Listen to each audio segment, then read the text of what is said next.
जो परिवार भितरे भाव थिबो परिष्कार परिच्छन्नता थिबो हृदय निर्मल थिबो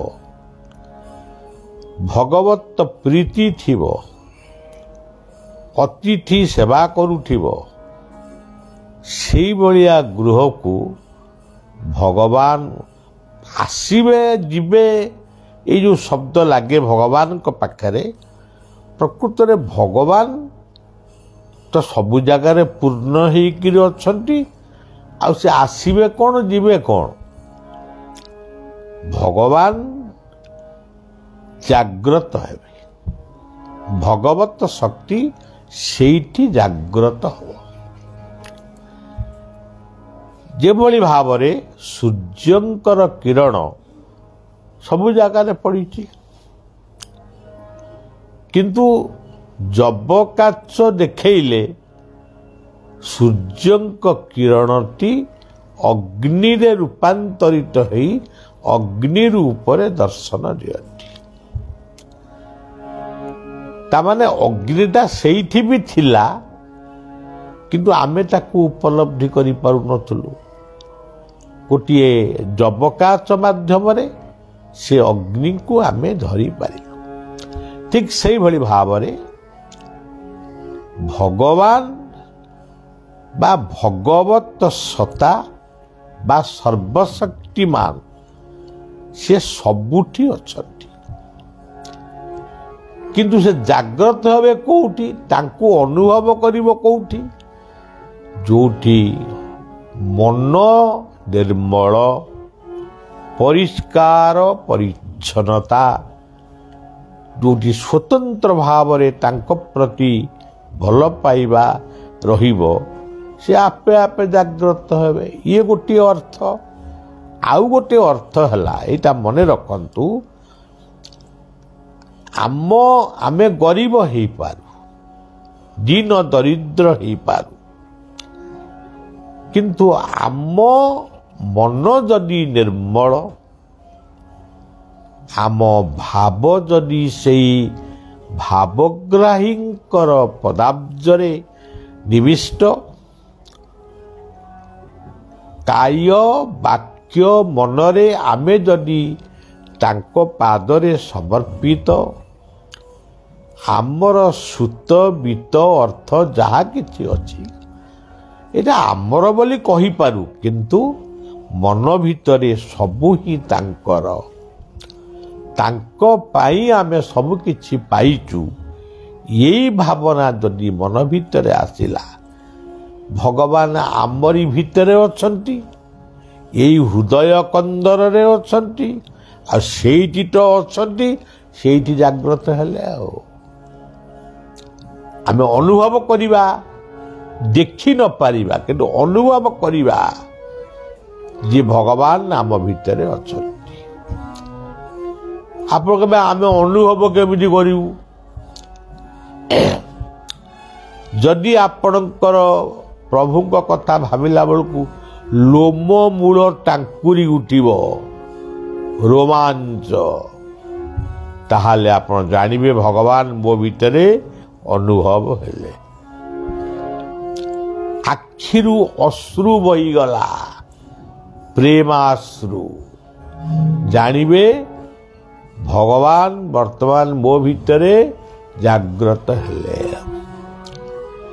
जदि आम भितरे उठे कंपन सृष्टि हला ताहाले भी भगवत सत्ता जाग्रत हला बोली जानिबे जदि मेरुदंड रे जदि गोटे पिंपुड़ी कामुला भली गोटे अनुभव हब ताले भगवत सत्ता जाग्रत हेबे जदि नाम करू करू मूर्छा चली गल ताले भगवान कर सत्ता जाग्रत हला देह जदि रंग बदली गला ताले भी भगवत सत्ता जाग्रत हला तेणु भगवान जाग्रत हेबे आपण निजे अनुभव करि पारिबे किछि नहले भी ଆପଣଙ୍କ ମନ ଭିତରେ ଏମିତି ଗୋଟେ ଭାବ ସୃଷ୍ଟି ହେଲା, ଆପଣ ଧ୍ୟାନରେ ବା ନାମରେ କୀର୍ତ୍ତନରେ ମାନେ ସମ୍ପୂର୍ଣ୍ଣ ଭାବରେ ଆଉ ଧ୍ୟାନ ଭାଙ୍ଗିବାକୁ ଇଚ୍ଛା ହେବନି, ନାମ ବନ୍ଦ କରିବାକୁ ଇଚ୍ଛା ହେବନି, କୀର୍ତ୍ତନ ବନ୍ଦ କରିବାକୁ ଇଚ୍ଛା ହେବନି। ଏଇ ଯେଉଁ ଇଚ୍ଛା ଶକ୍ତିଟା ସୁଦୃଢ଼ ହେଇଯିବ, ତାହା ହିଁ ଭଗବତ ଅନୁଭବ, ଭଗବାନଙ୍କର ଜାଗ୍ରତ। ଆମେ ଯେଉଁ ଭଗବାନଙ୍କର ନା ପ୍ରାର୍ଥନାଟି ପ୍ରଥମେ ଗାଇଲେ, ଜାଗ ହେ ଅନନ୍ତ ତୁମେ, ଜାଗି ଉଠ ଧରା ଦାମେ। ସମଗ୍ର ପୃଥିବୀ ପାଇଁ ହେ ଅନନ୍ତ ତୁମେ ଜାଗି ଉଠ। ଦେଖା ଥରେ ଶଙ୍ଖ ଚକ୍ର ଗଦା ପଦ୍ମ ହସ୍ତେ ତୁମେ, ଦେଖାଇ ଦିଅ ଶକତି ଇଏ ମୂଢ଼ର ବର୍ମେ ବର୍ମେ। ଦେଖା ଥରେ ଶଙ୍ଖ ଚକ୍ର ଗଦା ପଦ୍ମ। ଶଙ୍ଖ କହିଲେ ସତ୍ ସଂକଳ୍ପ, ଚକ୍ର କହିଲେ କର୍ମ ଚକ୍ର, ଗଦା କହିଲେ ସଂଯମ, ପଦ୍ମ କହିଲେ ଜ୍ଞାନ।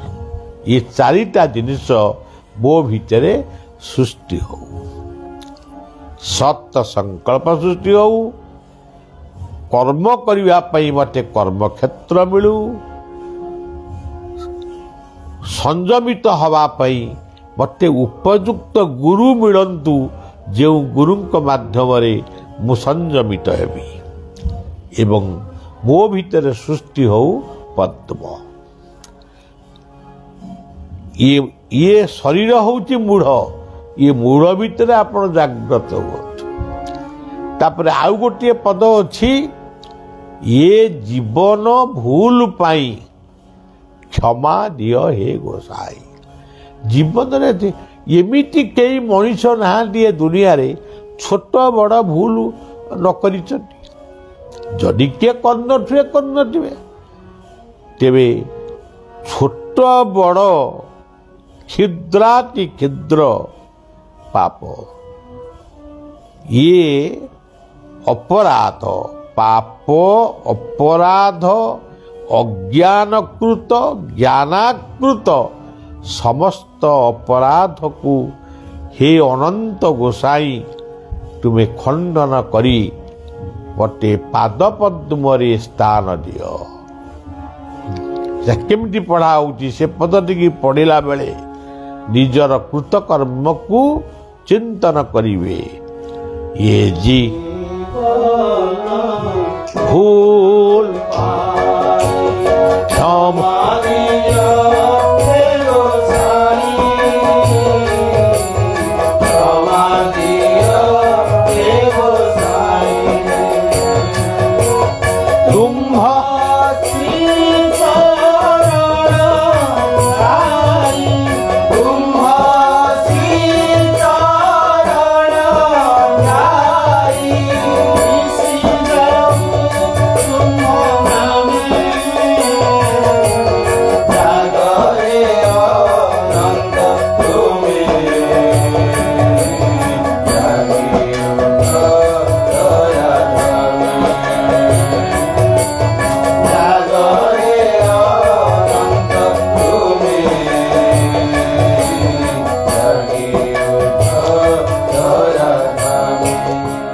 ଏଇ ଶେଷ ପଦର ଉପର ପଦଟି ହେଉଛି କଳ୍କି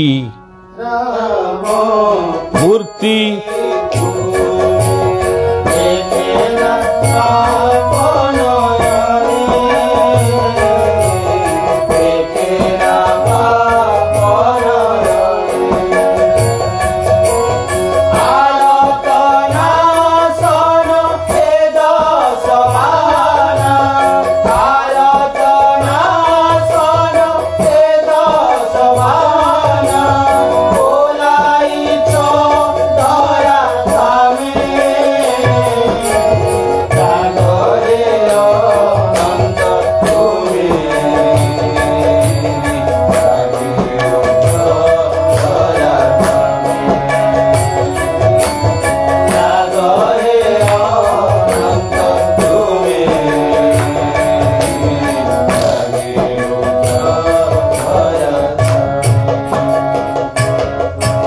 आम समस्तंक पई कल्कि किए समस्ते भावुवे कल्कि कहले जो 12 हाथ खंडा धरिकी कला धड़ा घोड़े चढ़ी आसवे से होउचंदी कल्कि आउ कला धड़ा घोड़े चढ़ी कल्कि आसवे ये गोटे कथा कला होउची रात्रि धड़ा होउची दिन यही धड़ा कला यही दिन राति भितरे प्रभु आसवे कौ दिन आसवे कि आम पिला दिनू आम शुणुचु अमुक मसीह आसवे सम्मुख मसीह आसवे आम मुंड बाड़ा आसी पाचिलाणी दांत भी दुर्बल है कहीं तो आसुना आसवे कौन सी न आसतु आमर कौन जामें कहीं एत व्यस्त कल्कि आसवे कौ रूप गुरुंक रूप आम गुरु आम कल्कि आम गुरु रूपी कल्कि आम भितर थिबा अज्ञान रूपक म्लेच्छत्व को निधन करी आमको ज्ञानर आलोक देवे परित्राण करिवे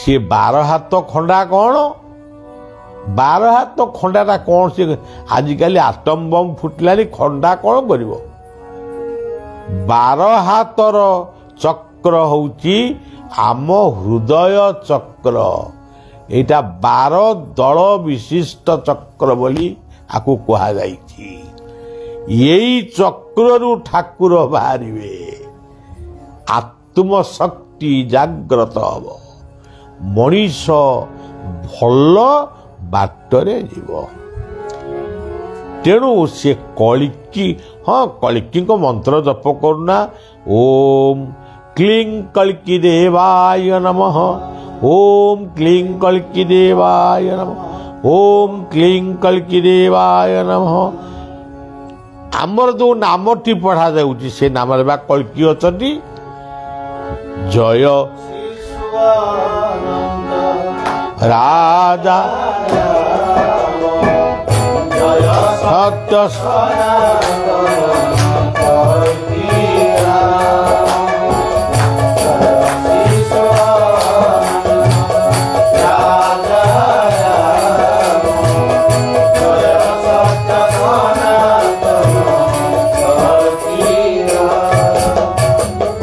आमर जो 500 वर्ष तले जो निताई गौर आईथिले भज निताई गौर राधे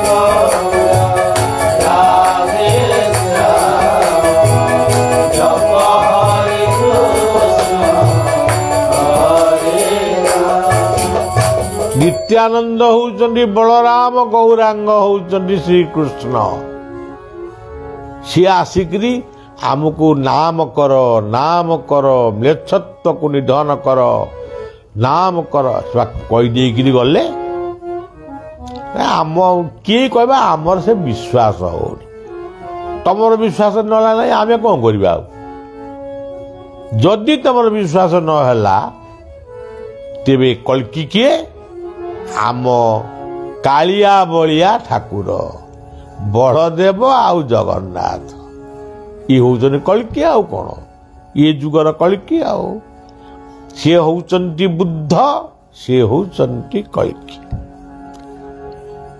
तेणु गुरु होउचंती कल्कि निताई गौरांग हेले कल्कि तेणु मेछ निबहनी धनी कल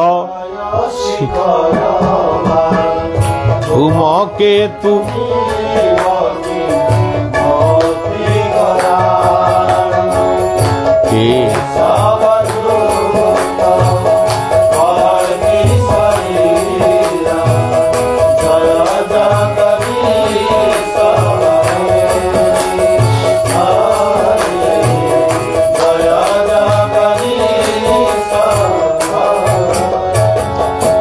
ଆପଣ ଦେଖନ୍ତୁ ଗୁରୁ କେମିତି ଆମର କଳିକି ଦେଖନ୍ତୁ ଟିକେ ଭାବନ୍ତୁ।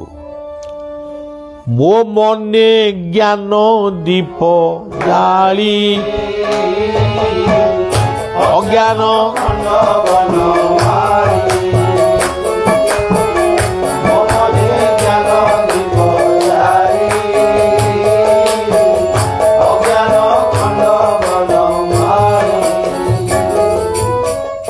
ଅଜ୍ଞାନକୁ ଯିଏ ନିଧନ କରନ୍ତି ସେ ହେଉଛନ୍ତି ଗୁରୁ।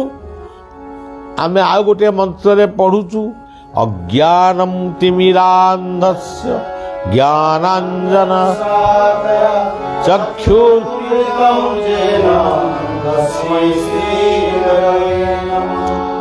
ଅଜ୍ଞାନ ଅନ୍ଧକାରରେ ଯିଏ ଜ୍ଞାନର ଆଲୋକ ଧରି ଆବିର୍ଭାବ ହୁଅନ୍ତି ସେ ହେଉଛନ୍ତି ଆମ ପାଇଁ କଳିକି। ତେଣୁ ବଳିଆର କଳିକି ହେଉଛି ବଳିଆର ଗୁରୁ। ମୋର ଆଉ କଳିକି ଖୋଜିବା ଦରକାର ନାହିଁ। ସେ ଆସିଲେ ବି ମୋ ତାଙ୍କ ଆଡ଼କୁ ଅନେଇବା ବି ଦରକାର ନାହିଁ। ମୁଁ ଦେଖିଛି ଜଗନ୍ନାଥଙ୍କୁ, ମୁଁ ଦେଖିଛି ମୋ ଗୁରୁଙ୍କୁ, ମୁଁ ଦେଖିଛି ମୋର ଇଷ୍ଟଦେବ ଅନନ୍ତଙ୍କୁ। ମୋର କଳିକି ତତ୍ତ୍ୱ ସରିଗଲା। ତେବେ ସଜ୍ଜନ ସମୟ ତ ହେଇଯାଉଛି। ବୈକୁଣ୍ଠ କହିଲେ ସୁମନା ମନୁ ତେଜ ତାର କାମନା ଆଉ ତା ମୂରତିରେ ମତି ବଜାନା। ଆରେ ଆଉ କାହା ମୂରତିରେ ଆମେ ବଜିବୁ? ଇଏ ତ ବଡ଼ ଅଡ଼ୁଆ କଥା ହେଲା। ବୈକୁଣ୍ଠିଆ ଗୋଟାଏ ଭାବରେ କହିଲେ ତାହା ମାନେ ସିଏ କ'ଣ କହିଲେ ତାଙ୍କୁ ଛାଡ଼ି ଯାଇକିରି ଆଉ କୁଆଡ଼େ ପଳା? ନାଇଁ, ତାଙ୍କରି ମାନେ ଅଭିମାନାତ୍ମକ ସଙ୍ଗୀତ। ଯେମିତି ଗୋଟେ ଆମର ରାଧାକୃଷ୍ଣ ରାହାସର ଗୋଟେ କଥା, ରାଧା ଏମିତି ଅଭିମାନ କଲେ, କହିଲେ ମୁଁ ତାଙ୍କ ମୁହଁ ଚାହିଁବିନି। ମୁହଁ ଚାହିଁବିନି ତ କହିଲେ ମୁଁ ବୋଲି ଆକାଶରେ କଳା ମେଘକୁ ଦେଖିବିନି, କାରଣ ସେ କୃଷ୍ଣଙ୍କ ବର୍ଣ୍ଣ କଳା, ତାକୁ ଦେଖିବିନି। ଶେଷକୁ କହିଲେ ତମେ ସବୁ ଆଖି ବୁଝ। ଏ ଆଖି କାହିଁ ବୁଝିବୁ? ନା ଆଖିରେ ଗୋଟେ କଳା ଦୋଳା ଅଛି, ତାକୁ ବି ମୁଁ ଅନେଇବିନି। ଏଇଭଳି ଭାବରେ ଭକ୍ତ ବା ଆମର ମହାପୁରୁଷ ମାନେ ଠାକୁରକୁ ଏଇଭଳି ଭାବରେ ଦେଖିଛନ୍ତି। ସେଠି କ୍ରୋଧ ନାହିଁ ନା ସେଠି ପରିତ୍ୟାଗର କଥା ନାହିଁ। ବୈକୁଣ୍ଠିଆର ଭଲ ପାଇବାର ସଙ୍ଗୀତ ହେଉଛି କୃଷ୍ଣ ପ୍ରେମର କଥା। ଏଇ ହେଉଛି କଥା। ତେ ମଧୁ କ'ଣ କହିଲେ? ହୁଏ ସର୍ବ ତବ ଇଚ୍ଛାରେ ହେ ଦେବ, ଯେ ଭାବେ ସେ ଭାବେ ତାର। ଇଏ ବିଚିତ୍ର ଭାବ କିଏ ବା ବୁଝିବ? ମଧୁ ବାସେ ଭକ୍ତ ବୁଝେ କେବଳ। ଭାବଟା କେମିତିଆ ଜିନିଷ ତାକୁ କ'ଣ ସମସ୍ତେ ବୁଝିପାରିବେ? ଭାଗବତରେ କ'ଣ କହିଲେ? ଦୁର୍ଜୟ ଦେହ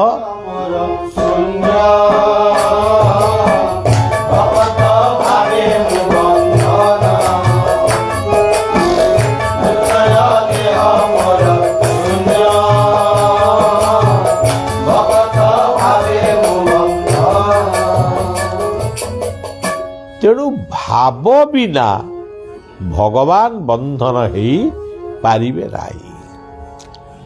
ତେଣୁ ଭାବକୁ ସେ ଗ୍ରହଣ କରନ୍ତି ବୋଲି ତାଙ୍କର ନାଁ ହେଉଛି ଭାବଗ୍ରାହୀ।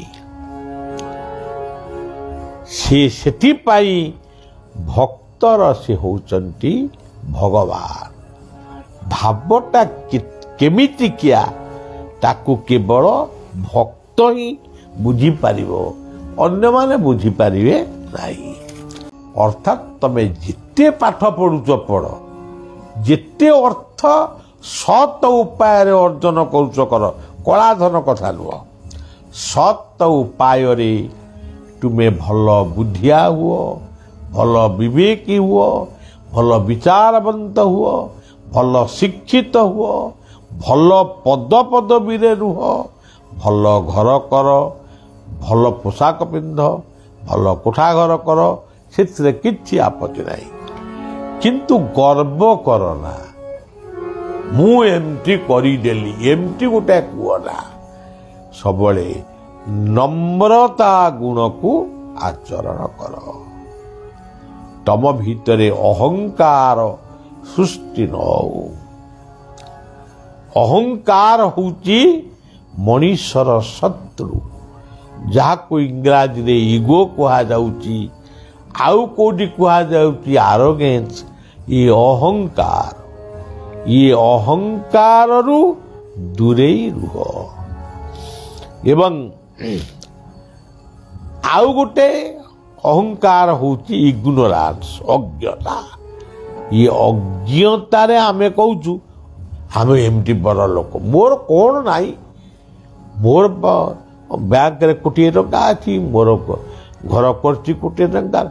ଏଗୁଡ଼ାକ ସବୁ ବାହାଦୁରୀ ବାହୁଲ୍ୟ ଗପକୁ ଛାଡ଼ି ନମ୍ରଟି ଫଳିନ ବୃକ୍ଷ। ଭାଗବତର ସେ ପଦଟି କେମିତି ହେଇଛି?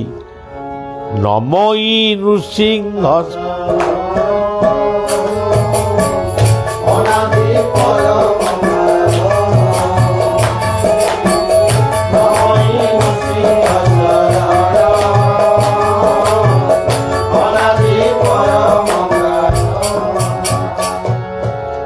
ଯେତେବେଳେ ତୁମେ ଅନ୍ୟକୁ ଶ୍ରେଷ୍ଠ ବୋଲି ଭାବିବ, ତା ଭିତରୁ ତୁମେ ସଦ୍ଗୁଣକୁ ସଂଗ୍ରହ କରିବ। ଏଇ ଭାବନାଟା ସୃଷ୍ଟି ହେଲେ ତୁମ ଭିତରେ ଥିବା ସେ ଅହଙ୍କାର ଆପେ ଆପେ ପ୍ରଶମିତ ହେବ। ସବୁବେଳେ ଅନ୍ୟଠାରୁ କିଛି ଶିଖ, ଦୁର୍ଗୁଣ ନୁହେଁ। କାହା ପାଖରେ କୋଉ ପ୍ରକାର ସଦ୍ଗୁଣ ଅଛି, ସେଇ ଗୁଣଟାକୁ ତୁମେ ଜୀବନରେ ଆହରଣ କର।